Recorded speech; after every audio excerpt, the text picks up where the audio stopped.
Hello, introductory tubers, and welcome to Let's Play the Dark Queen of Krynn.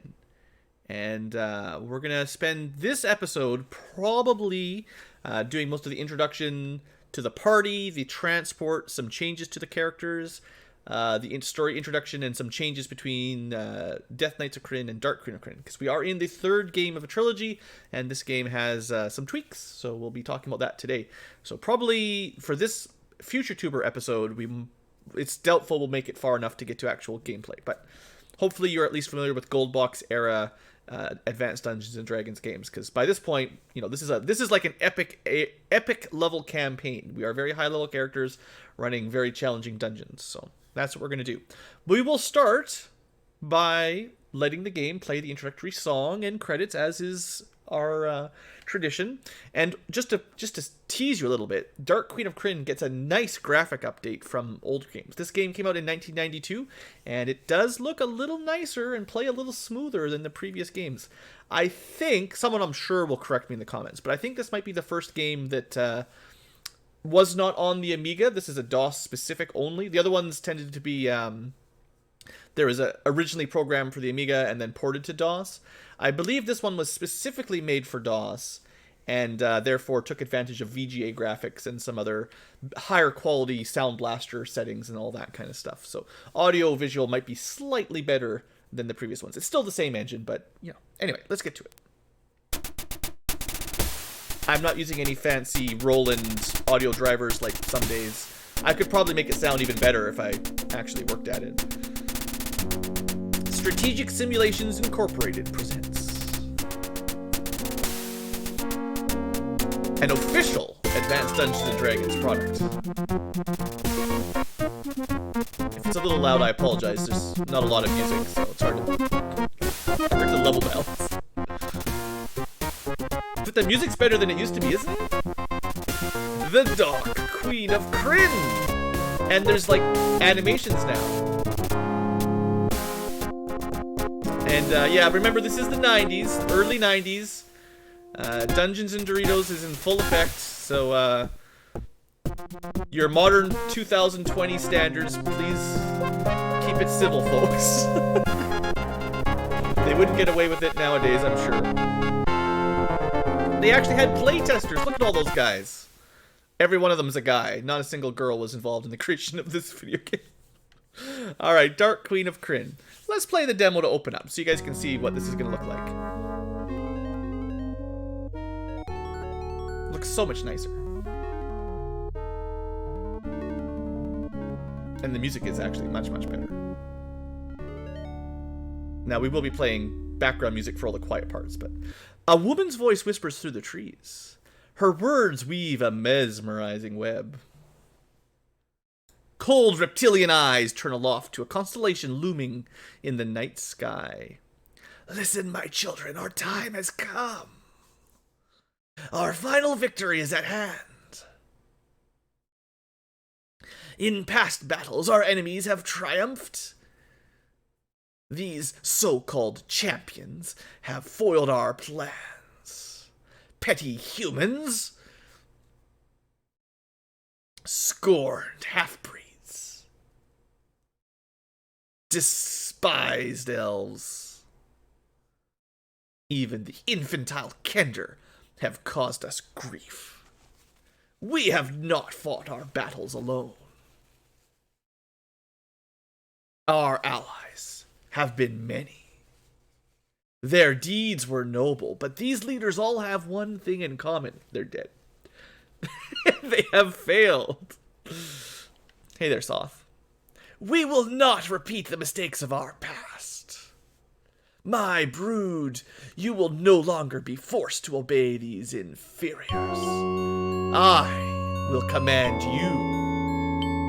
I will see you. I will see with your eyes. I will speak with your tongues.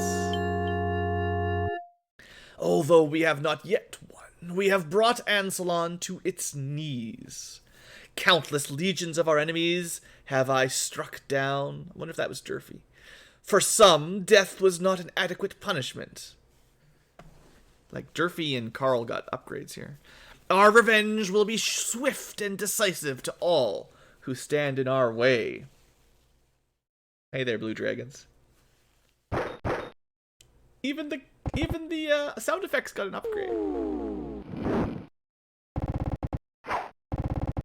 So this is not going to go well for the heroes. Usually in the demo the heroes win, but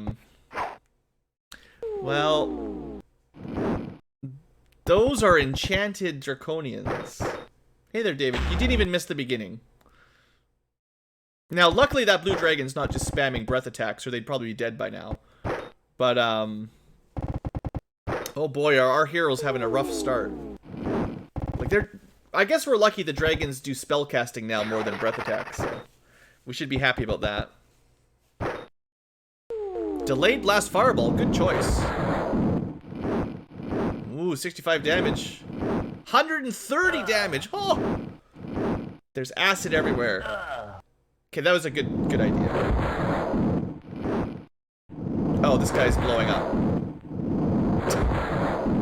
He's meteor swarming is what he does when he dies. So good thing they killed that one guy, because chain damage, right?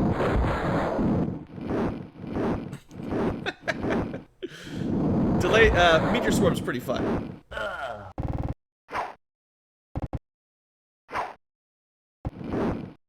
And there's a lot of acid there now.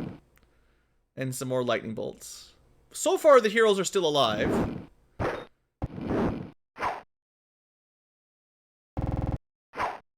Blue Dragon tried to cast slow, but then just gave up on it. And then killed all... Well, good to know the AI is still not very smart. Yeah, we're importing our characters from the last game, don't worry. This is just the game's demo for anyone who's showing up late. We're down to 2 heroes here. Luckily, the enemy... honestly, I think the enemies have killed more of themselves than the... Oh, that was bad. That one had fire shield, so he was reflecting damage. But there goes another big fireball explosion.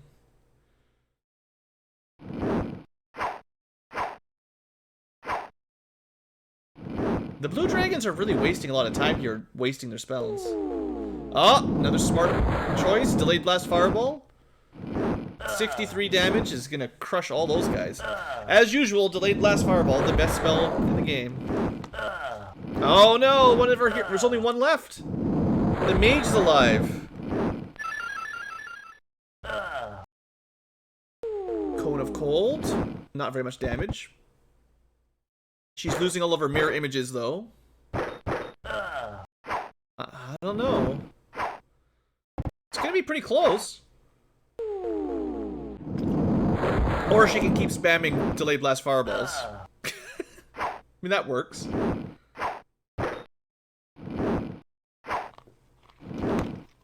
As long as she takes damage every round, she can't cast magic, and eventually they got her.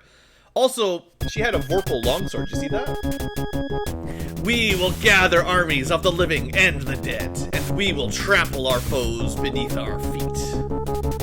Soon it will be time to strike our death blow. But first we must strengthen and grow. Follow my voice. Travel across the sea, multiply, and arm yourselves. They're giving us a really significant demo today. It's showing you all kinds of fun stuff. Sir Disgor Elginora. See, Sir Erdiger turned into Elginora and Dawnshire.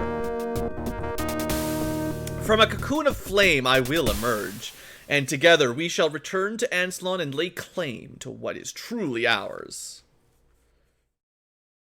Too bad they all died in that last combat. Okay, you got to see the full demo there, guys. Hope you enjoyed that.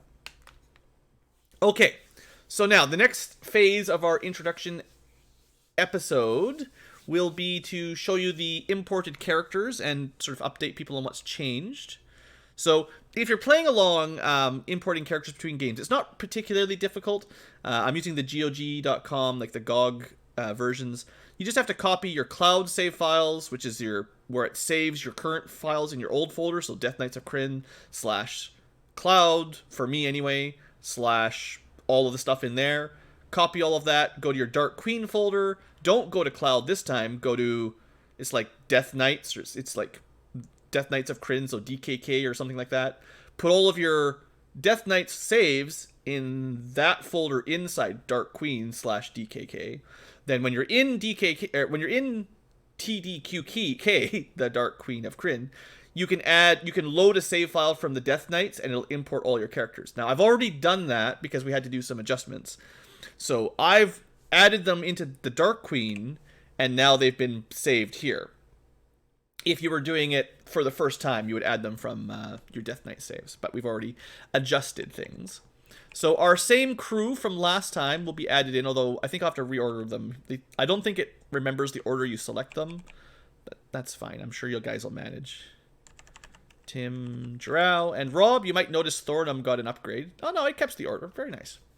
So some of the big changes here are the icons. So you can see at the top of the screen, everyone has a new colored icon. It's customized. We'll show it once we get in game.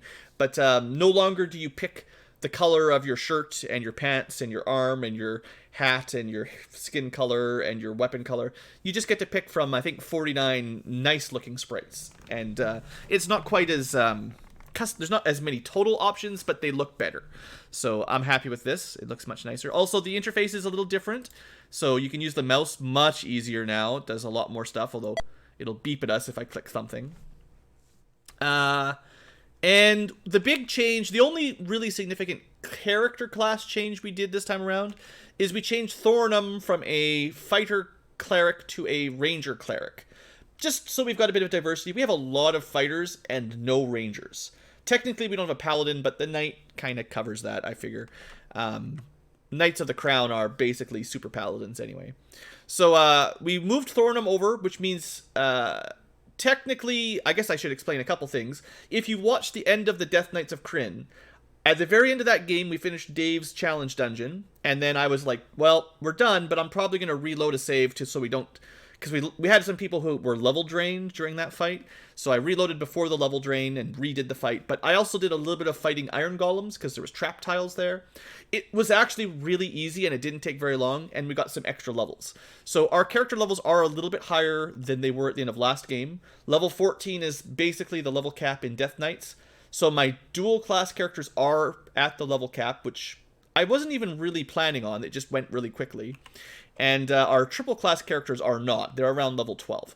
But that's definitely higher than if you're creating a new party in Dark Queen. You start at like level 10 or 11 rather than 12. So people have a couple bonus levels, which is honestly fine. This game, I think, is more than difficult enough. Nothing to worry about there. And I've imported all of the gear we had at the end of the last game. So again, if you were creating new characters in Dark Queen, you wouldn't start with a Mace of Disruption. You actually probably start with Shield +2 and stuff, but you wouldn't have Plate +4.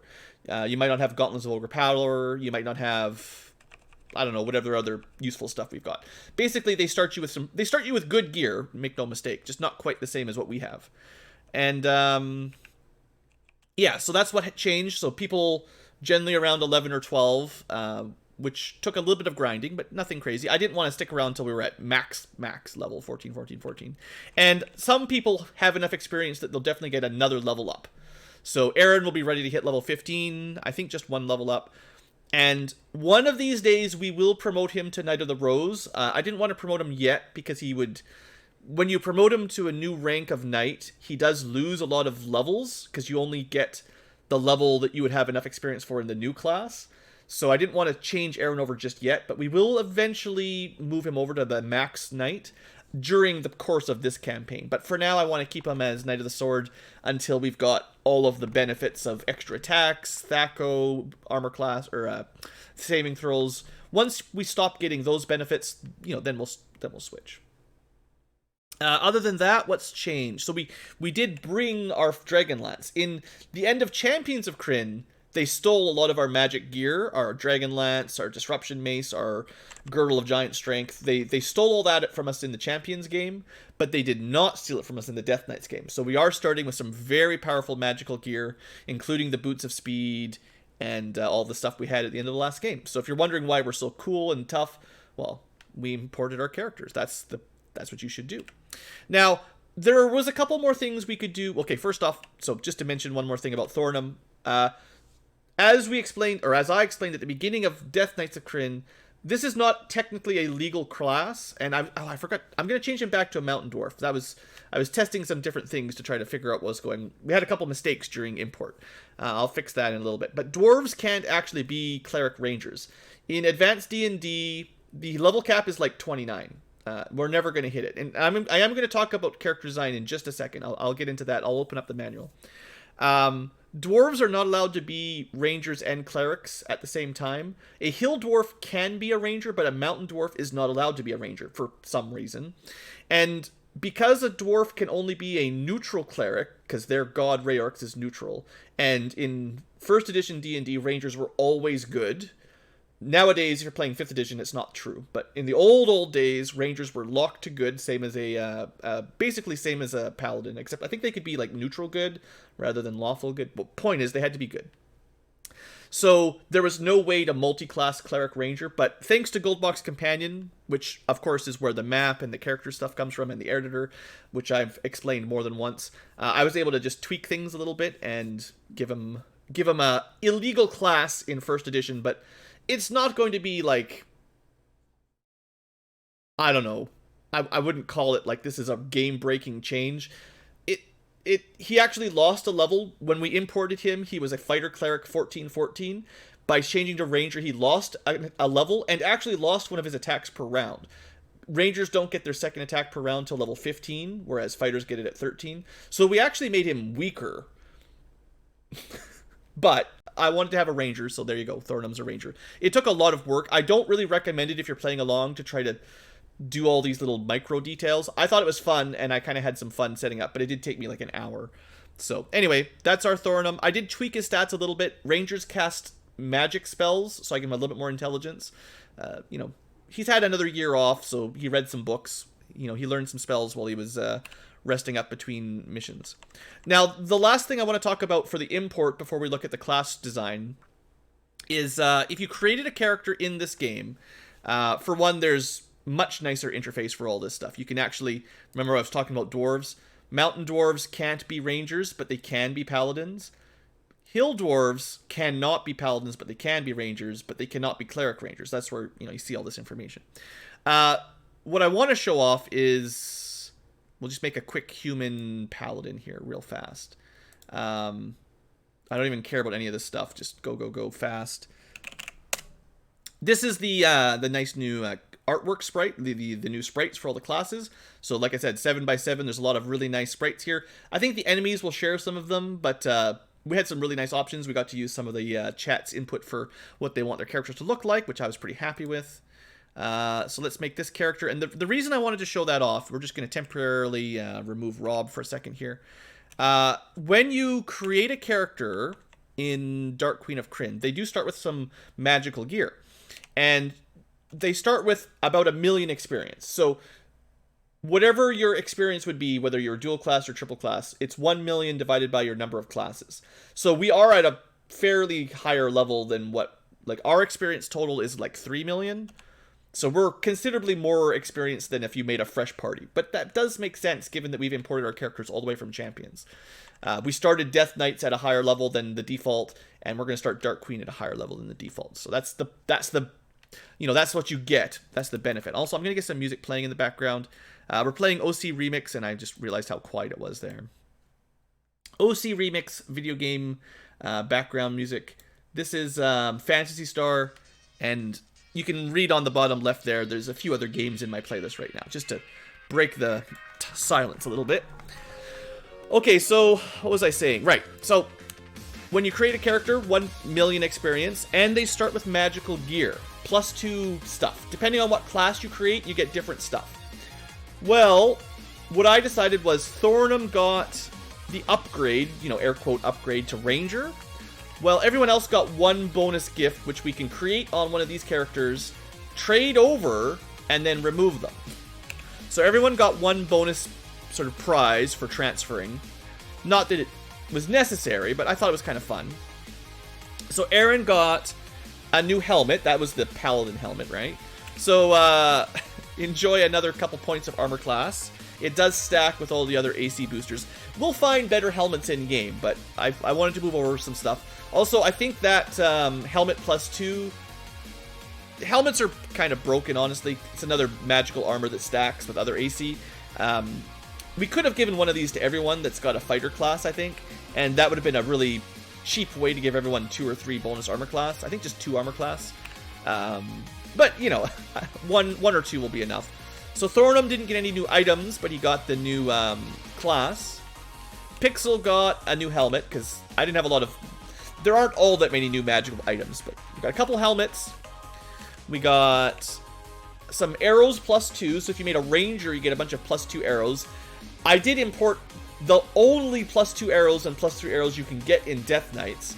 So now we've got a fairly big stack of magical arrows if we want to use them.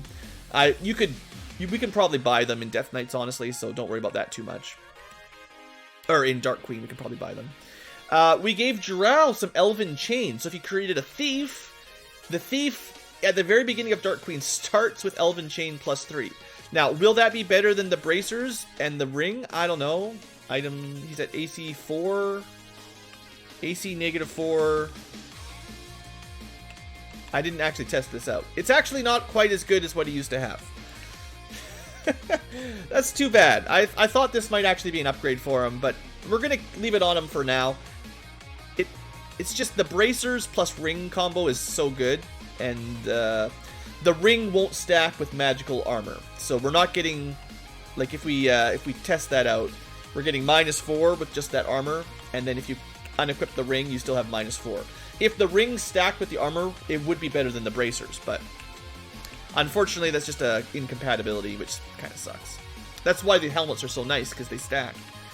Well, anyway, we got Elven Chain, which is new for Dark Queen, and last but not least, there's a Cloak of Protection now. I also don't know if this stacks, so we're about to find out. It does not. So I'm assuming this is probably like the ring.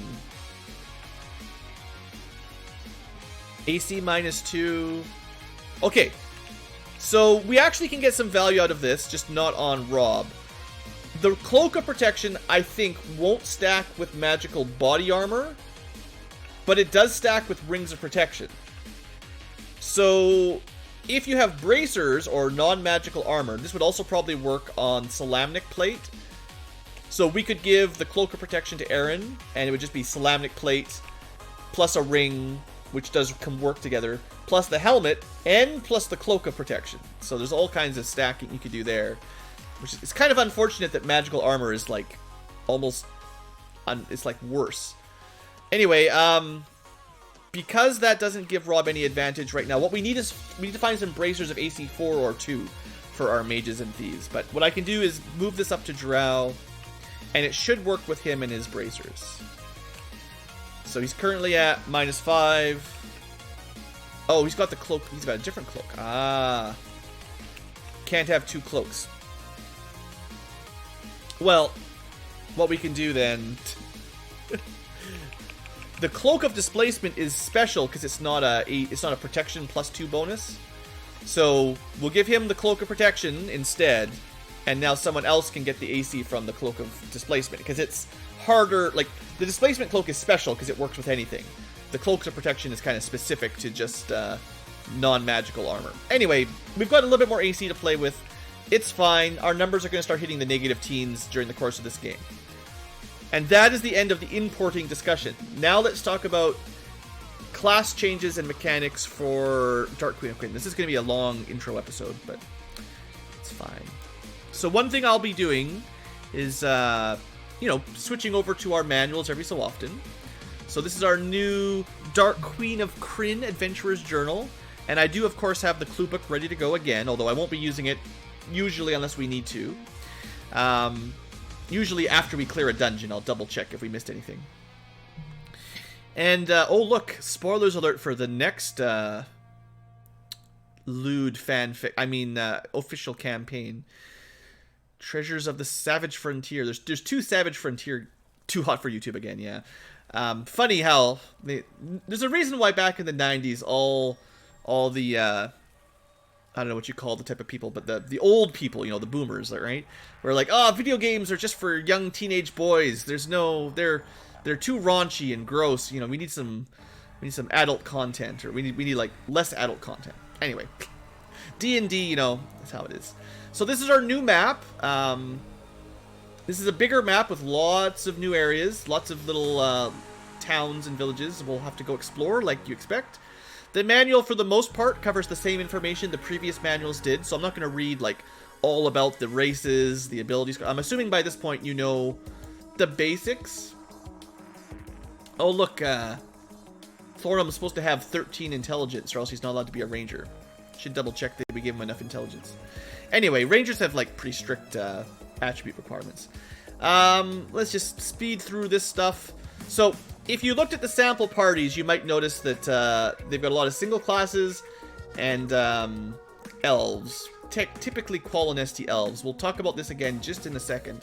If you're not using GoldBox Companion to level up, there are some really unfair restrictions in first edition D&D on non-human multi-class characters, and especially against females. You can tell there's kind of a male bias in this game.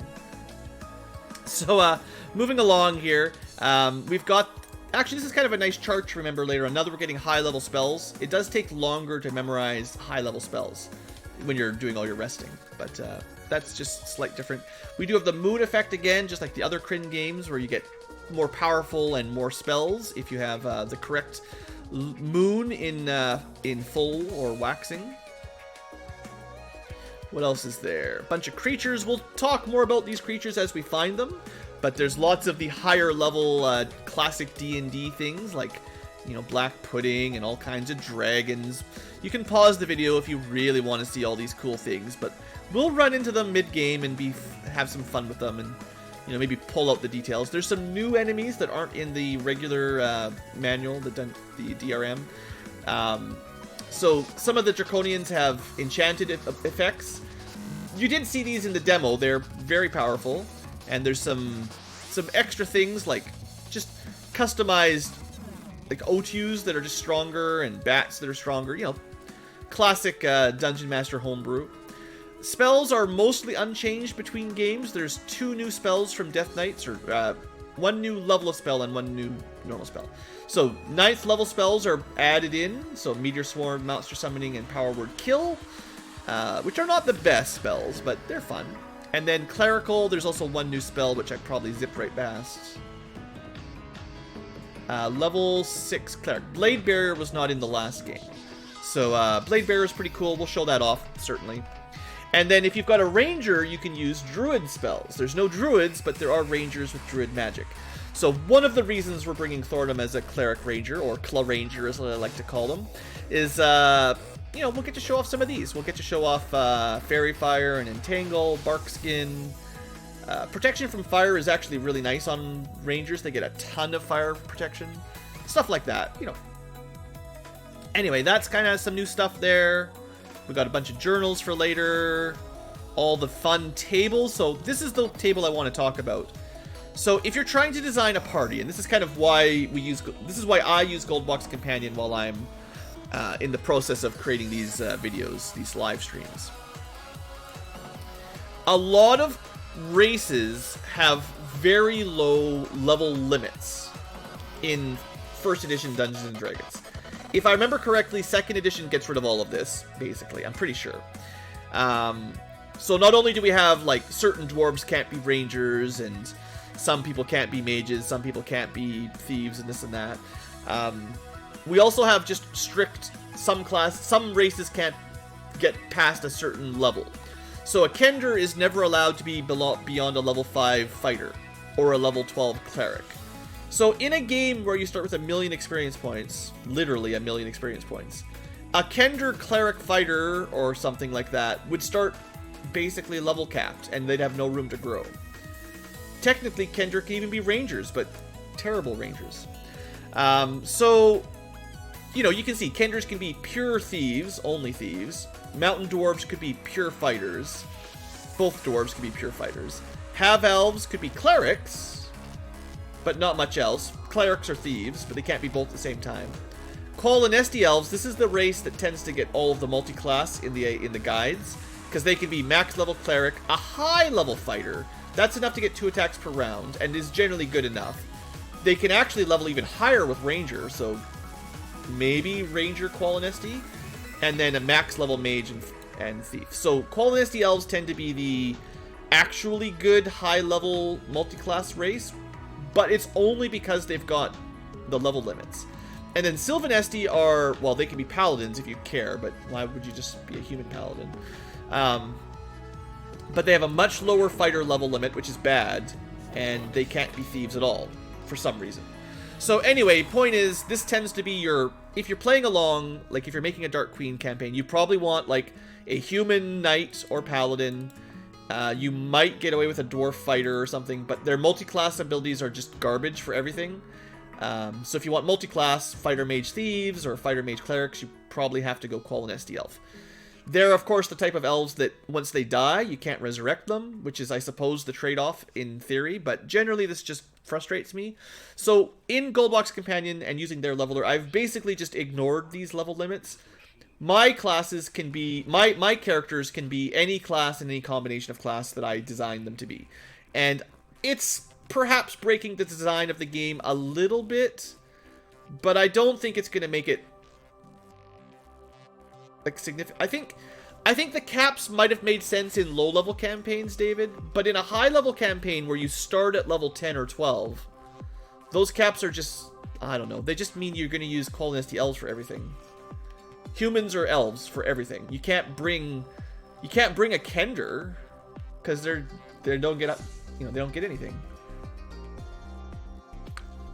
I mean, you're just making your party weaker by bringing characters that can't level up. I think if you're playing tabletop or something and starting at like level 1 or 2, it wouldn't matter as much, and in the long term it would be fine. But in a campaign where you start at level 10 or 12, like, this is dumb. So anyway, point is, if you're playing along legit, like if you're trying to play without GoldBox Companion or a save editor, you know, building your party is going to be tough. I have a hard time ever really recommending a pure mage in these games, like a single class magic user, because their maximum HP is about 60, assuming you get perfect HP growth. It's 10 d4s, and then at a maximum of +2 from Constitution per level. So they can get 60 Constitution at level 10, or 60 HP at level 10 with max Con. And then they get +1 per level. So even if you have a level 30 pure class magic user, you'll be, well, I guess you can get about 80 HP by the end of the, like, assuming you can get to level 30, which I don't know about that. They're just, I don't know, they're a little bit too frail, and if you don't go max HP, they're going to be considerably lower anyway. So I highly recommend multi-class characters in these GoldBox games. Just the way the game is designed, super combat heavy. Oops. Oh, I totally messed up my spot there. What did I do? Just click one button and suddenly I'm on a completely different page. Blue does not know how to PDF. Anyway, my recommendation would be humans for a paladin, maybe a single class ranger, fighter, paladins are all decent. But the thing is, at high levels, they have a huge drop off in power. There's like significantly diminishing returns. Like at level 10, you stop gaining HP basically. Now, fighters keep getting extra attacks up to level 13 or 15 for rangers. And I think they might get an additional attack at 17 or 18. But essentially, once you're past level 17 or 18, fighters get nothing. No more Thaco, no more saving throw, no more extra attacks, just 2 or 3 HP per level. So the game has a built-in diminishing returns for most classes. The max level doesn't really matter for most of these classes because if you can get to 14, there's not much you're missing out on at level 15, 16, 17. So like that's why Qualinesti elves are so good. If you stop at level 5, yeah, you suck. If you stop at level 9 or 10, you're kind of medium power. But 14 is fine. The thing is, of course, mages and clerics continue to learn spells all the way to level 29. We can just have a quick look down at that. This game includes charts for them all the way to level 29. So sure, if you get to level 15, you get like all the types of spells. You get all the way up to level 9 magic. But if you want more charges, I mean, you keep getting levels up. And remember, the thing is, mages are kind of broken in this sense. Their spells keep scaling up in damage, or at least some of them do. So fireballs, cone of colds, lightning bolts, delayed blast fireballs, maybe not much else, magic missiles. A few spells, anyway, do extra dice per level. So getting to level 29 to have the most ridiculous delayed blast fireball in the world, and that's pretty cool. So, you know, you could work at that. That's why you'd want a single class mage, maybe. But, anyway, I'm not going to get into it too much more than that. Just keep in mind that red robe mages, the neutral mages, they level up a considerable. They level up considerably quicker, 200k per level, versus the good white robe mages that level up a little bit slower than that. So red robe mages will kind of plow through these levels a little bit quicker, and they do get slightly more spell charges, not quite as many level 9 charges. The idea is white robe mages are supposed to be a little bit better at high level magic, and red robes are a little bit better at low level magic. But red robes also gain levels quicker, so they tend to just get better spells in general. Other than that, is there anything else to cover for class design? Oh yeah, so I mentioned the Knight promotion, right? So Knights of the Sword, this is Aaron right now. He's got 3.5 million. Oh boy, he's got enough for a couple level ups. Lucky him. I think I maybe grinded a little bit more than I meant to. Anyway, the level cap was 14. I could have promoted him to Knight of the Rose already. I think he's got like 3.5 million experience. So what would have happened is he would have became a Knight of the Rose at maybe like level 13. So he would have dropped a level, I think. And then we would have slowly grained him up. But Knights of the Rose level up very, very slowly. Hey there, Dirigible, and everyone else joining in. Knights of the Sword level up, like, I mean, just look at the XP requirement. Level 18 is 3.8 million. Level 18 is 5.5 million. That's almost 2 million more to get to level 18. The thing is, Knights of the Swords will cap their level at 18. So once we get Aaron to level 18, and he gets all of his spells at that point, 9 level 1 and level 2 spells is kind of insane. But at that point, he can't level up anymore. So we'll have to change him over to Knight of the Rose if we want to continue gaining 2 HP per level. Not that it even really matters, but like you're not going to get Thaco or saving throws at level 19. But we're going to want to wait till he's got enough experience that he doesn't, like, if we had 4 million experience and we promoted him, he would drop all the way back to like level 15, which seems like a bad idea. So, you know, we will promote him later, but it's probably going to be closer to the end of the game as we get to the final dungeon. I think that's all for sort of special level stuff. The cleric charts, kind of same as the red mage charts, they go all the way to level 29. Cleric magic doesn't really scale as well, so getting high level clerics doesn't really affect you as much. There's all your spell charts we can look up later on. There's Elven Chainmail now, which is same as normal Chainmail, but half the weight, you move quicker, and thieves can equip it. So I think you can backstab in Elven Chain. That's certainly the idea. Yeah. And like I mentioned, girls, by default, female characters have much lower strength maximums, which is stupid. I don't appreciate that. Okay, I think maybe I'll save the story introduction for episode 1, but I think this is the transfer section complete. I think we've got everything covered. I think there was like one more thing I was in the back of my head trying to remember, but now it's eluded me. You ever get that where you're like, oh, I think I remembered it. One thing that did change between games, to equip Gauntlets of Ogre Power now, you must be a fighter. So I had a look at that. I tried to equip one of these gauntlets on Rob, but Rob can no longer equip them. So Rob actually had a slight nerf because he can no longer increase his strength, which doesn't really matter. It just it means he can't carry as much for his encumbrance. And if he did get into melee, which, you know, we do have the maces and stuff, I mean, it probably means we should keep him in ranged mode for the most part. But, you know, he's a little bit weaker. We'll live with it. It's fine. I'm not too concerned. And yes, of course, Erdegerd, our bard, was actually in the demo there, David. If you watched, maybe you missed the demo, but Erdegerd, our loyal bard from the first 2 games, joined the team of adventurers and was off doing his own thing during our break between games. Also kind of looks like a girl now, and name is Erda Grain or something, but you know, bards, they change their appearance wherever they go. Alright, future tubers, hopefully that introduces the campaign a little bit.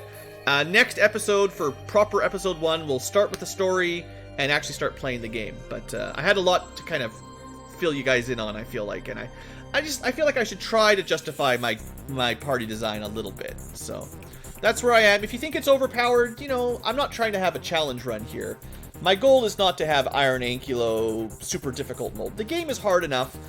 If we can take advantage of some gimmicks to be super strong, I don't think it'll be a cakewalk. We'll still have deaths and resets, but you know, I think it'll be balanced enough. Honestly, I don't think it'll be too easy. So with that, I will see you next episode as we begin our adventure. Thanks for watching. Hope you've enjoyed, and hope you're excited to play some more Dark Queen of Krynn with me and the live audience, of course.